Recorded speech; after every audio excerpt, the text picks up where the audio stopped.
علیکم سامعین، 12 جمادی الثانی کی تاریخ شروع ہو چکی ہے، 3 دسمبر ہے۔ خبر کا عنوان ہے ہاپوڑ کے دینی ادارہ خادم الاسلام کے قدیم استاد کا انتقال، انا للہ و انا الیہ راجعون۔ خادم الاسلام کے قدیم استاد حضرت قاری فضل الرحمن صاحب کا تقریباً 75 برس کی عمر میں آج انتقال ہو گیا ہے۔ ان کی تدفین کل جو دن آ رہا ہے، ان کی تدفین کل گاؤں مرشد پور میں ہوگی۔ یہ گاؤں مرشد پور ان کا آبائی وطن ہے جو ہاپوڑ اور گلاوٹی کے درمیان ہے۔ تدفین نماز ظہر بعد تقریباً 1 بجے ہوگی۔ عرض ہے کہ انہوں نے خادم الاسلام ہاپوڑ میں تقریباً نصف صدی تک خدمات انجام دی ہیں۔ قرآن شریف کی تعلیم دی ہے، قرات کی تعلیم دی ہے، فارسی اول دوم کے گھنٹے پڑھائے ہیں اور کتب خانے میں کام کیا ہے۔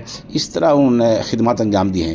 اس حادثے فاجعہ پر جناب قاری افتخار رحمانی، جناب مفتی محمد رضوان، جناب قاری اسلام الدین میرٹی نے گہرا رنج و الم کا اظہار کیا ہے۔